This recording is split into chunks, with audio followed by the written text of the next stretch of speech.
Assalamualaikum warahmatullahi wabarakatuh. Assalamualaikum warahmatullahi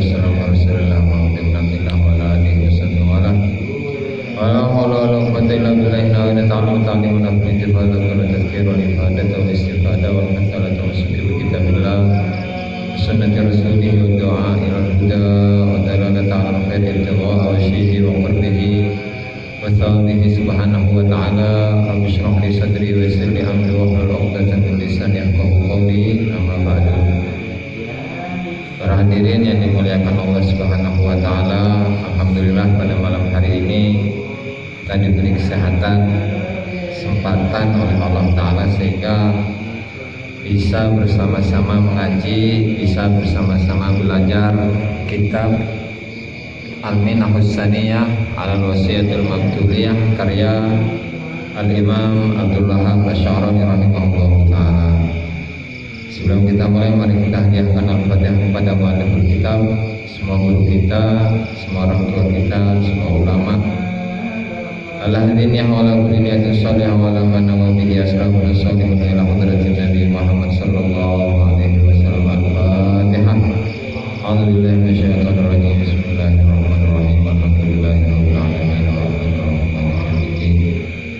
Iyyaka na'budu wa iyyaka nasta'in. Ihdinas siratal mustaqim. Siratal ladzina an'amta 'alaihim ghairil maghdubi 'alaihim waladdallin. Amin. Qala al-musannif rahimahullahu ta'ala wa nafa'ana bihi wa bi ulumihi wa bi ulumikum fid dharaini fi kitabihi Al-Minahus Saniyah 'alal Wasiyatil Maktubiyah ila qala watrukil mubahati talaban litaraqqil maqamatil aliyah. Qala Sayyidi Ali Al-Mursafi rahimahullahu ta'ala,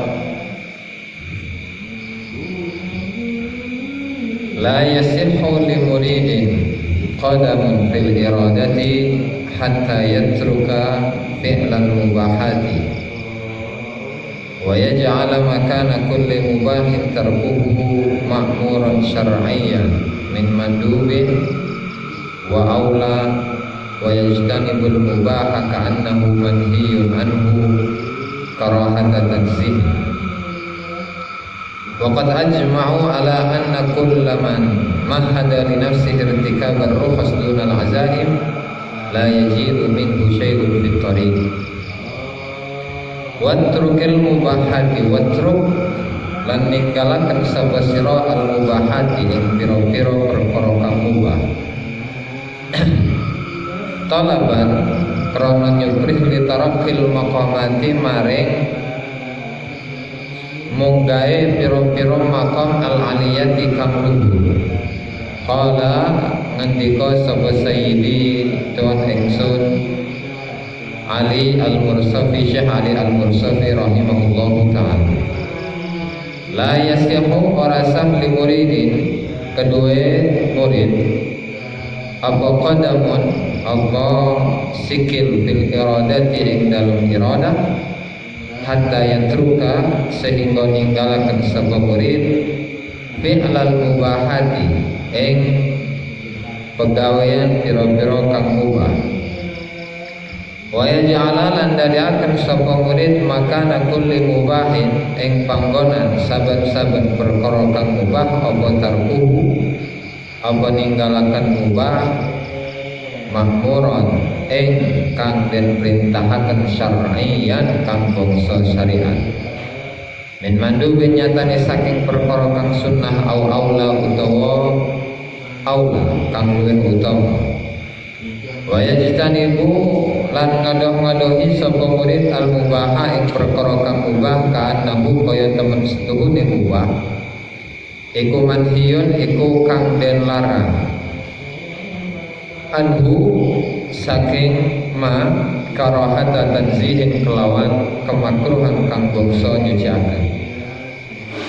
Wa qad ajma'u lan teman-teman sepakat sapa ulama subiyah ala anna kullaman ing atase temen setuhune saben-saben wong mahada kang nyawisaken sapa man li nafsihi maring awak dhewe man irtika berrukhsi ing lakoni perkara-perkara kang ringan dunal azaimi kang saliyane perkara-perkara kang abot la yaji'u iku ora teko min saking murid atau man apa syai'un sujiwihi fit tariqi ing dalam tariqah. Melanjutkan pembahasan sebelumnya, yaitu tentang wasiat dari Imam Syekh Ibrahim Al-Madkhuli rahimahullahu ta'ala, yang kemudian disyarahi, dikomentari, dijelaskan oleh Al-Imam Abdul Wahab Asy-Sya'rani rahimahullahu ta'ala dalam kitabnya Al-Minah Husaniyah. Kata Syekh Ibrahim Al-Madkhuli, beliau mengatakan watrahil mubahat talaban li taraqqil maqamatil aliyah, dan tinggalkanlah perkara-perkara yang mubah dengan tujuan naiknya atau menaikkan beberapa makom, beberapa tingkatan-tingkatan yang tinggi menurut Allah Subhanahu wa ta'ala.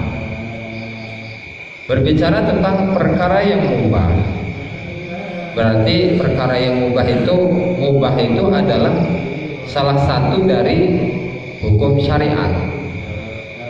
Hukum syariat itu adalah ma talabahu syari' talaban jaziman au ghaira jazimin binahyin maksud au ghairi maksud. Maksudnya, hukum syariat itu terbagi menjadi 5. Yang pertama adalah wajib. Wajib itu adalah ma talabahu asy-syari'u talaban jaziman, sesuatu yang diminta oleh syariat dengan permintaan yang mengikat. Seperti apa? Seperti ibadah-ibadah yang wajib, seperti sholat, seperti puasa Ramadan, seperti zakat fitrah atau zakatul mal bagi yang memiliki harta, seperti haji bagi yang mampu, kemudian talabul ilmi, menuntut ilmu. Nah, itu adalah perkara-perkara yang diwajibkan oleh Allah Subhanahu wa ta'ala kepada umat Islam. Sehingga ketika seseorang itu meninggalkan wajib, maka konsekuensinya adalah mendapatkan azab atau siksaan. Kalau dilaksanakan perkara yang wajib itu, maka konsekuensinya adalah dia akan mendapatkan pahala atau imbalan dari Allah Subhanahu wa ta'ala. Itu wajib. Nah, kemudian lawan dari wajib itu adalah ma talaba syari'u tarkahu talaban jaziman, sesuatu yang dituntut oleh syariat dengan tuntutan atau permintaan yang sifatnya mengikat untuk ditinggalkan. Ya, dalam arti larangan dari syariat itu, dan larangan tersebut sifatnya mengikat. Ketika seseorang melaksanakan atau melanggar larangan tersebut, maka dia akan mendapatkan dosa. Sebaliknya, ketika larangan tersebut itu ditinggalkan, maka dia akan mendapatkan pahala. Itu haram. Nah, kemudian sunnah, ma talabahu syari'u talaban ghairu jazimin, sesuatu yang diminta oleh syariat dengan permintaan yang tidak mengikat. Ya, dalam arti ketika seseorang itu melaksanakan ibadah yang sunnah, maka dia akan mendapatkan pahala. Dan sebaliknya, ketika dia itu tidak melaksanakannya, dia itu tidak dituntut untuk mendapatkan dosa, tidak dituntut berupa dosa. Itu sunnah. Kemudian makruh, ma talabahu syari' tarkahu talaban ghairu jazimin. Sesuatu yang diminta oleh syariat untuk ditinggalkan dengan permintaan yang tidak mengikat, ya lawannya sunnah gitulah. Yaitu apa? Yaitu ketika dilaksanakan dia tidak mendapatkan dosa, dan ketika ditinggalkan maka dia akan mendapatkan pahala atau makruh. Nah, kemudian yang jais atau mubah itu adalah perkara yang didiamkan oleh syariat, tidak ada perintah, tidak ada larangan. Misalnya seperti ketika Allah Ta'ala berfirman, ya ayyuhalladzina amanu kulu washrabu wa la tusrifu. Wahai orang-orang yang beriman, makanlah kalian dan minumlah kalian, tapi jangan berlebihan, jangan boros gitu. Dalam arti ketika kita itu makan gitu ya maka tidak mendapatkan pahala. Ketika kita minum tidak mendapatkan pahala, ya. Ketika kita tidak makan sekalipun ya tidak dapat pahala, tidak minum sekalipun tidak dapat pahala. Nah, tetapi ketika makan atau minum diniatkan dengan niat yang baik, misalnya at-taqawwilul ibadah, yaitu niat makan, niat minum, niat tidur agar kuat dalam melaksanakan ibadah, ya maka dia akan mendapatkan pahalanya. Jadi pahalanya itu dari mana? Pahalanya dari niat. Dalam sebuah hadis Rasulullah SAW itu bersabda, innamal a'malu binniyat. Sesungguhnya amal-amal itu tergantung pada niatnya. Ketika dia meniatkan perkara yang baik, bahkan perkara yang wajib, ya, perkara yang baik bahkan perkara yang wajib dalam perkara-perkara yang mubah, ya maka dia akan mendapatkan pahala yang sunnah atau wajib. Makan misalnya, makan, minum, ngopi, gitu, ngerokok. Ketika diniatkan dengan niat yang baik, bahkan niat yang wajib atau niat yang sunnah, maka dia itu akan mendapatkan pahala wajib atau sunnah.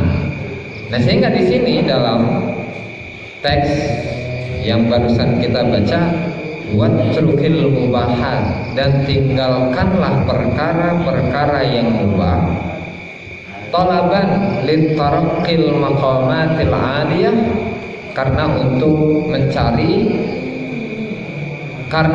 mengejar peningkatan makom-makom yang tinggi. Nah, sehingga di sisi dirinya itu sudah tidak ada lagi perkara yang mubah. Yang mubah itu karena diniatkan menjadi perkara-perkara yang wajib, sehingga niatnya itulah yang merubah hukum mubah itu atau status mubah itu menjadi sunnah atau menjadi wajib. Nah, makanya hal ini dikuatkan oleh pendapatnya Imam Sayyidi Ali Al-Mursafi rahimahullahu ta'ala. Kata beliau, la yasihhu li muridin qadamun fil iradah hatta yatruka fi'lal mubahat. Tidak sah bagi seorang murid untuk mencapai maqam dalam iradah, dalam statusnya sebagai murid, dalam statusnya memiliki semangat yang tinggi untuk mengejar cinta Allah Subhanahu wa ta'ala, untuk menempuh perjalanan menuju Allah Subhanahu wa ta'ala, sampai hatta yatruka fi'lan mubahat, sampai dia itu meninggalkan perkara-perkara yang mubah. Dalam arti perkara yang mubah itu tetap dilaksanakan, tetapi dengan merubah niatnya. Dan ini dapat membantu seorang murid, membantu seorang salik, membantu kita untuk bisa mencapai tingkatan-tingkatan makom yang tinggi di sisi Allah Subhanahu wa ta'ala. Makanya kata beliau, wa yaj'ala makana kulli mubahin tarkuhu ma'muran syar'iyyan, dan dia itu menjadikan posisi sesuatu yang boleh ditinggalkan, dalam arti sesuatu yang mubah. Setiap perkara yang mubah itu digantinya menjadi atau diniatkan menjadi perkara yang diperintah oleh syariat. Min mandubin, yaitu perkara yang sunnah, au aula, atau perkara yang lebih utama. Itu ya, maksudnya dalam makan, perkara makan atau minum. Seseorang itu boleh makan, boleh minum, boleh tidak makan, boleh tidak minum. Mau makan silahkan, mau nggak makan silahkan, mau minum silahkan, mau nggak minum silahkan.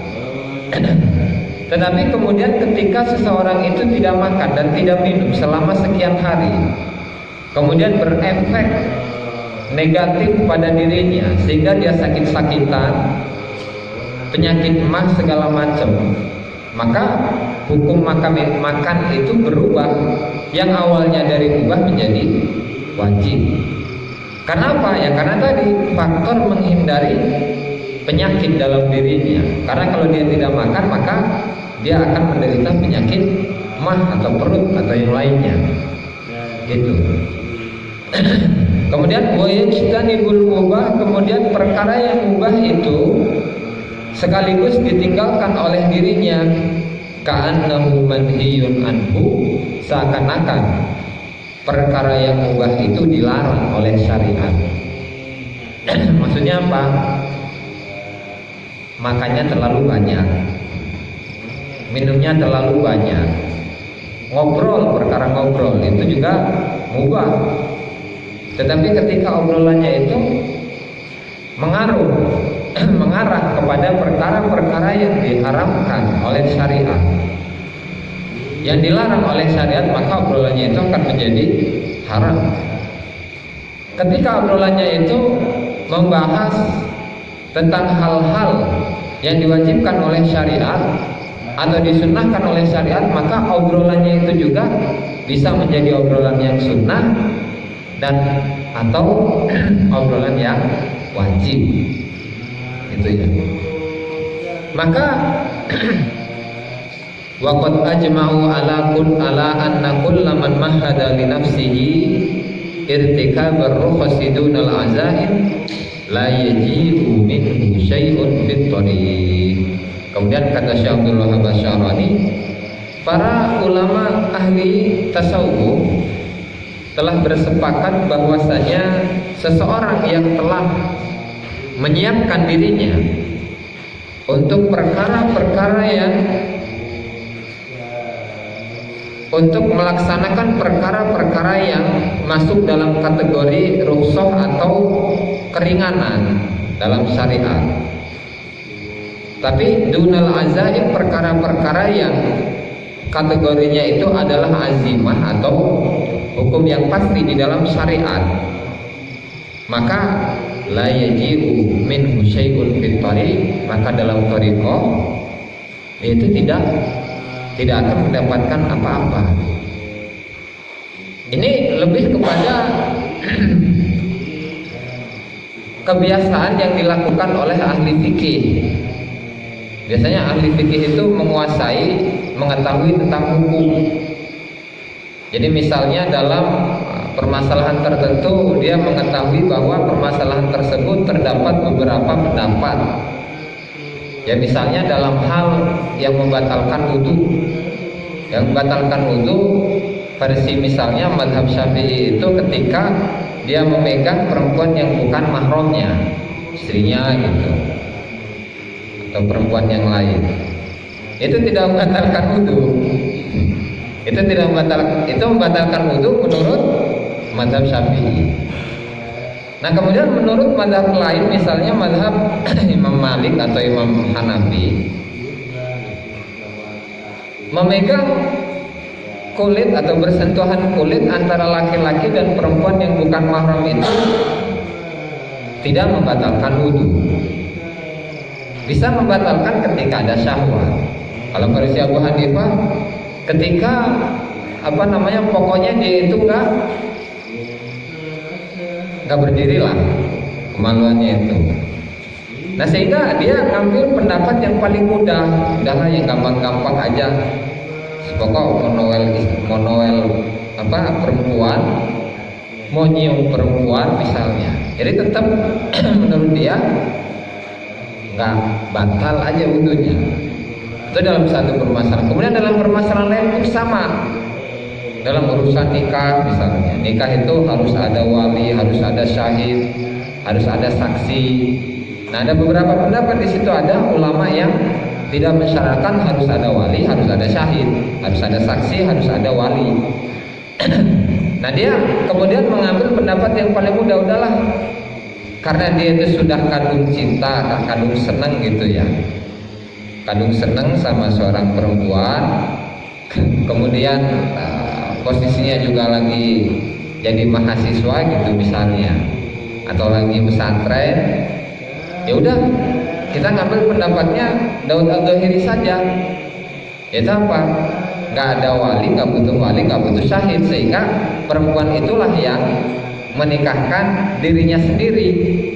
Jadi misalnya saya nikahkan diri saya ke kamu dengan mahar sekian sekian. Nah si cowoknya bilang mobil tuh, langsung deh hukumnya kayak suami dan istri, gitu kan. Nah ini kan contoh-contoh dari rukhsah atau keringanan syariat yang ketika seseorang itu terbiasa untuk melakukannya, maka dia itu akan menjadi orang yang fasik. Nah kalau versi di sini di kitab Al-Minhajus Tsaniyah, kata Syekh Abdullah Al-Basyarani, setiap orang yang sengaja menyiapkan dirinya untuk melaksanakan perkara-perkara yang mudah dan menghindari perkara-perkara yang sulit, maka di dalam thariqah itu dia tidak akan mendapatkan apapun. Itu tidak akan mendapatkan apapun dalam arti ketika dia berzikir, seberapa banyak pun zikirnya, tetapi ibadahnya tidak berhati-hati dalam beribadah, sholatnya sembarangan, kemudian pakai bajunya sembarangan, kemudian menggunakan airnya acak-acakan dan seterusnya, ya maka ketika dia menjalani thariqah seakan-akan dia tidak menjalani thariqah, ya kan? La yasihu limuridin qadamun fil iradah, menjadi status sebagai seorang murid dalam thariqah saja dia tidak, apalagi wusu gitu kan, sehingga masih jauh, sangat jauh gitu. Nah lanjut, wa qala sayyidi Ali Al-Khawas rahimahullahu ta'ala, ma ja'alallahu ta'ala al-mubaha illa tanfisan li bani Adam alaihi salatu wassalam min masyaqqatit taklif hina rakkaballahu ta'ala bi zawatihimul malala minat takalif. Wa qala lan ngendika sapa sayyidi tuan ingsun Ali Al-Khawas rahimahullahu ta'ala, maja'ala orang dadi akan sapa Allah Ta'ala al-mubaha ing perkara kang mubah illa tanfisan angin krana mudahaken ngegampangaken gawe gampang libani Adam kedue anak turuni Nabi Adam alaihi salatu wassalam min masyaqqatit taklif saking bebane hukum taklif. Hina rakaba ing dalem nalikane nyusun sapa Allah Ta'ala bidawatihim ing dalem pira-pira zate Bani Adam al-malala ing sifat bosen minat takalif saking pira-pira hukum taklif, hukum kang gawe beban ing manungsa. Walau anna Allah lan lamun temen seduhni Allah Ta'ala lam yurakkib orang gawe, orang nyusun sapa Allah Ta'ala bidawatihim ing dalam pira-pira zate Bani Adam al-malala ing sifat bosan lam yasra mongko ora nyaret antaken sapa Allah lahum kedue Bani Adam al-mubaha ing perkara kang mubah kama kaya dene barang pahala kang gawe sapa Allah bil malaikati kelawan malaikat li'annahum krono temen setuhune malaikat iku la ya'rifuna iku ora padha ngerti sapa malaikat al malala maring sifat bosen ta'man ing ambu. Walidhalika mongko krono mengkono lam ya'rifuna lil malali ta'man kanu ana sapa malaikat iku yusabbihuna iku padha maca tasbih sapa malaikat alaila ing dalem wengi wan nahara lan ing dalem rino. La yaftarun tekan apa tuh? La yaftarun orang padha bosan sapa malaikat. Nah kemudian dilanjutkan. Kata Syekh Ali Al-Khawas rahimahullahu taala, jadi maja'alallahu ta'ala al-mubah illa tanfisan li bani Adam alaihi salam min masyaqqati taklid. Allah taala tidak menjadikan perkara yang mubah kecuali hanya menjadi penghibur, hiburan, refreshing bagi manusia dari beban-beban hukum taklif, kewajiban-kewajiban yang dilaksanakan. Jadi sebenarnya Allah Ta'ala itu tidak menciptakan perkara yang mubah kecuali hanya dengan tujuan agar manusia itu merasakan atau mengembalikan ketenangannya. Ya ibarat dalam seminggu orang yang kerja di kantor itu kan gak full seminggu kan, Senin, Selasa, Rabu, Kamis, Jumat, Sabtu, Minggu.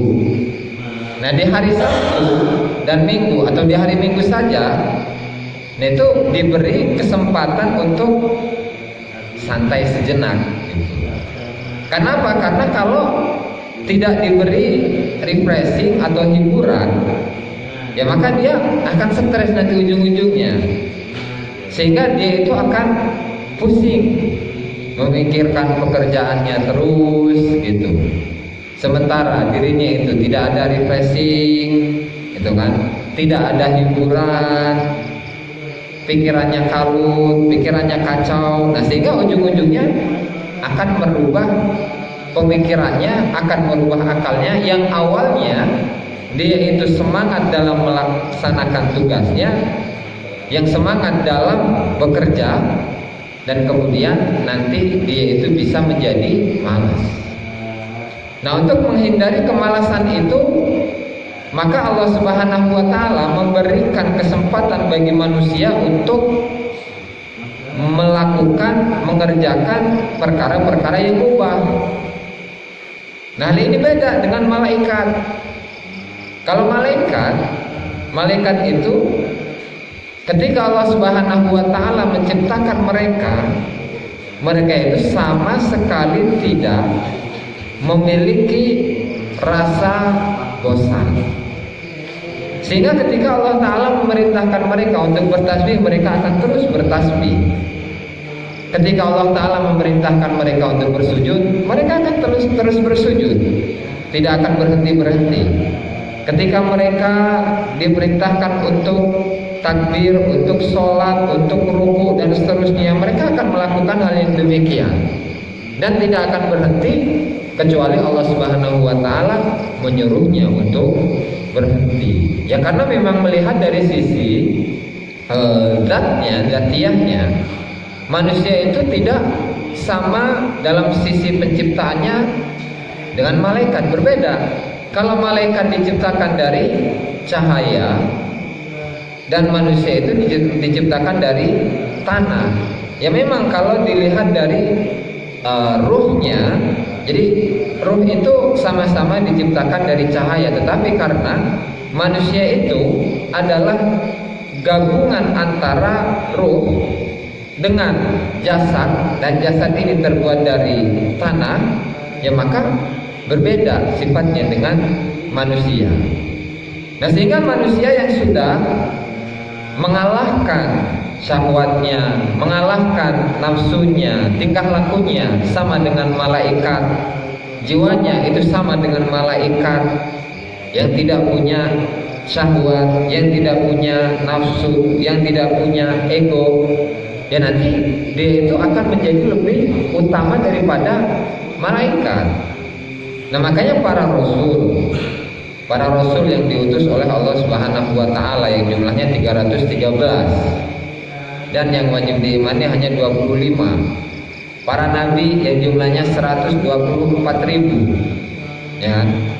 Dan yang sebagian itu diceritakan oleh Allah taala dan sebagian yang lain tidak ada ceritanya di dalam Al-Qur'an. Mereka itu statusnya lebih utama daripada malaikat. Kenapa? Ya karena kalau di dalam diri manusia itu terdapat syahwat.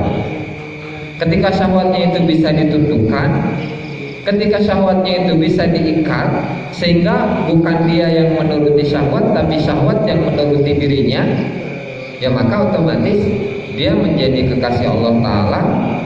Dia menjadi orang yang lebih utama daripada malaikat. Nah sehingga terkadang kita itu harus menempatkan sesuatu pada tempatnya.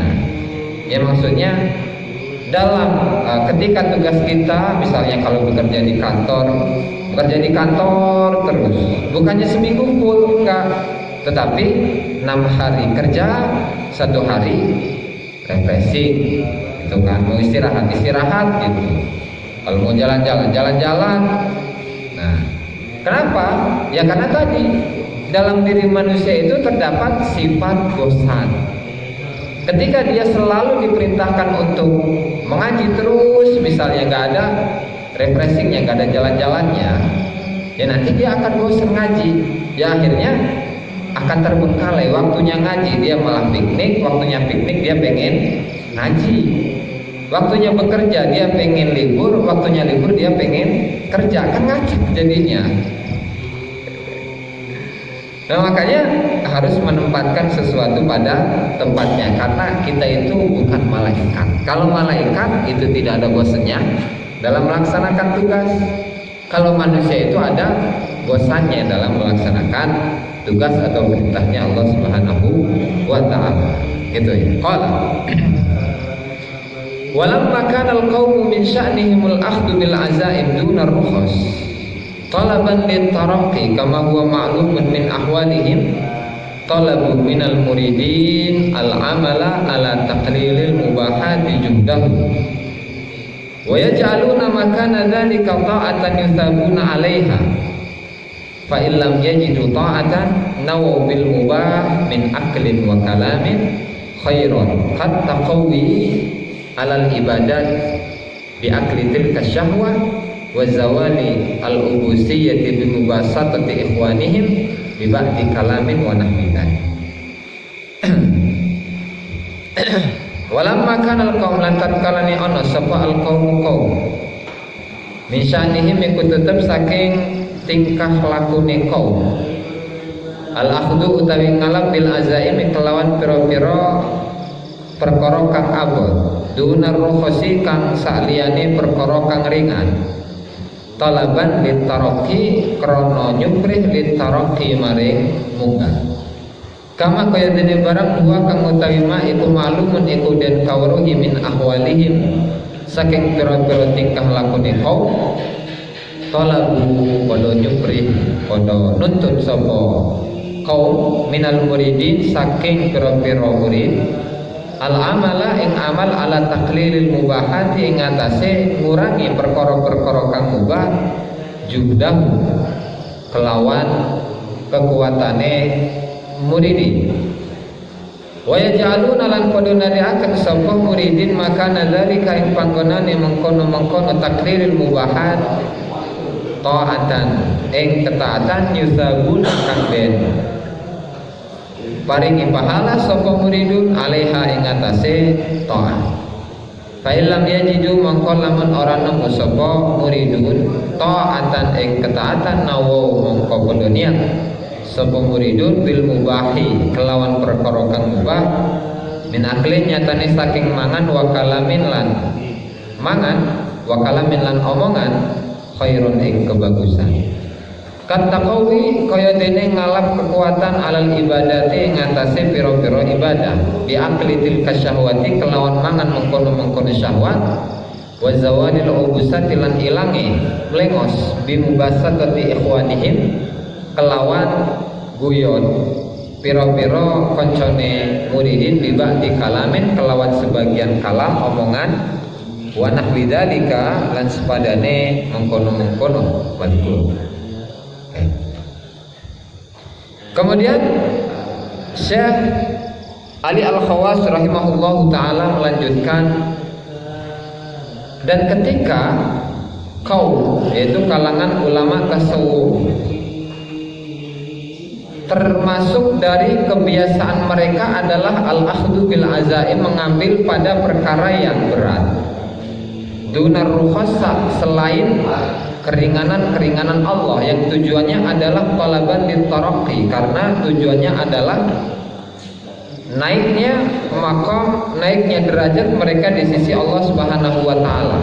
Maka yang mereka ambil adalah talabu minal muridin, mereka meminta dari para muridin untuk al-amala ala taklilil mubah, untuk mengamalkan atau untuk mengurangi perkara-perkara yang mubah juhdah sesuai dengan kemampuan mereka. Jadi karena para ulama sufi, jadi tradisi yang berlaku atau kebiasaan yang ada dalam diri mereka itu adalah mengambil azimah, perkara-perkara yang berat, bukan perkara-perkara yang ringan. Dunar rukhas, bukan perkara-perkara yang ringan. Oke, sebelum itu jelasin dulu apa perbedaan antara rukhsah dengan azimah. Jadi kalau rukhsah itu adalah perpindahan dari hukum yang berat kepada hukum yang ringan. Kalau azimah itu adalah hukum yang tidak bisa berubah. Contoh dari azimah itu adalah misalnya wajibnya sholat itu tidak bisa berubah. Wajibnya puasa tidak bisa berubah.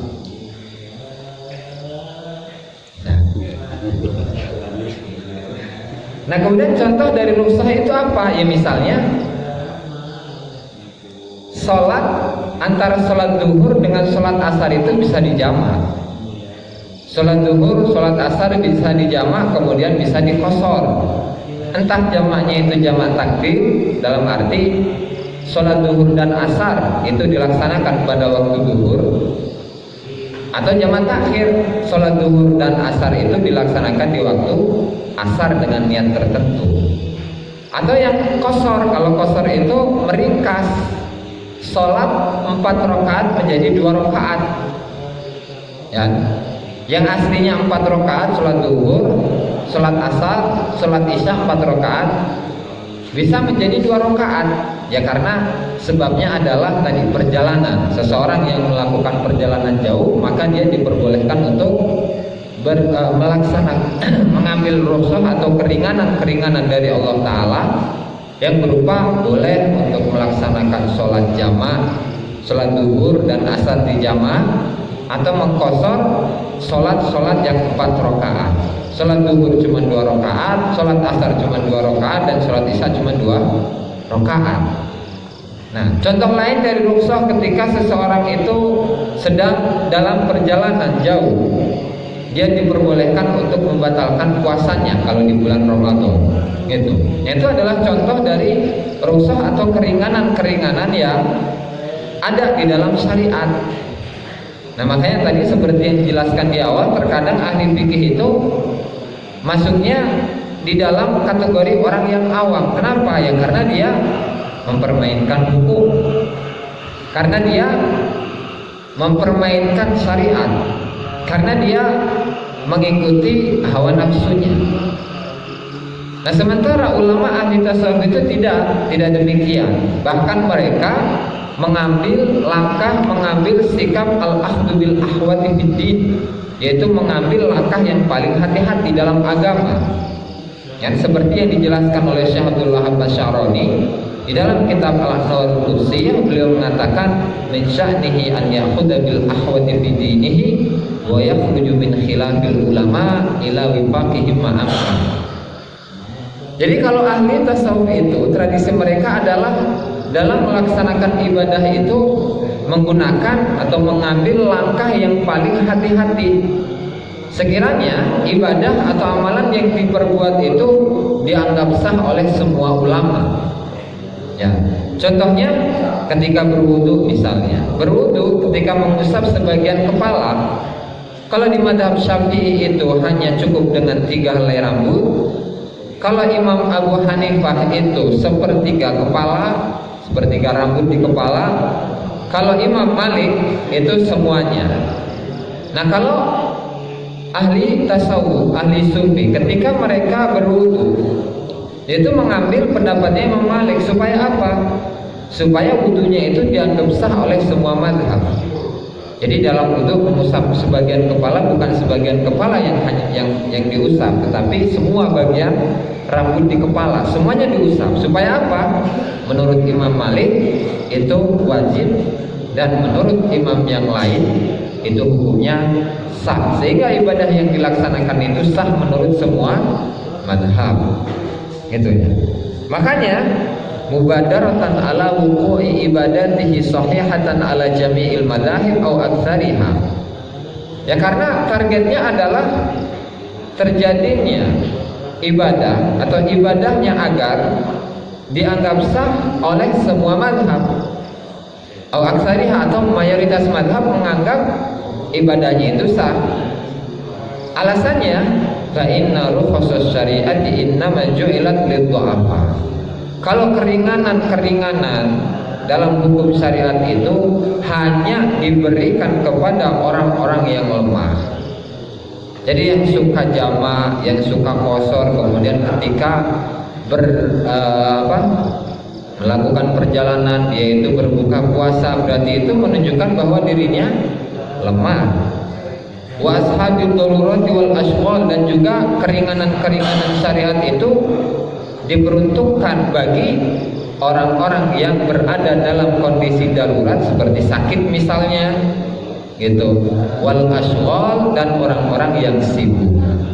Wa amal kaum, adapun kaum atau ulama tasawuf, mereka itu falaisa lahum syughlun, mereka tidak memiliki kesibukan illa mu'akhadatu anfusihim bil azaim, kecuali menuntut diri mereka untuk melaksanakan hukum-hukum yang berat.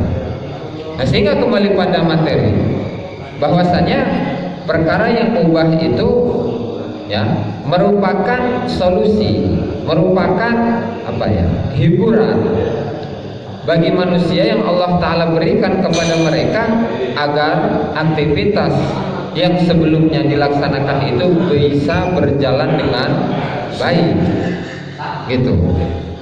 Bahkan wa yaj'aluna makana dzalika ta'atan yusabuna 'alaiha.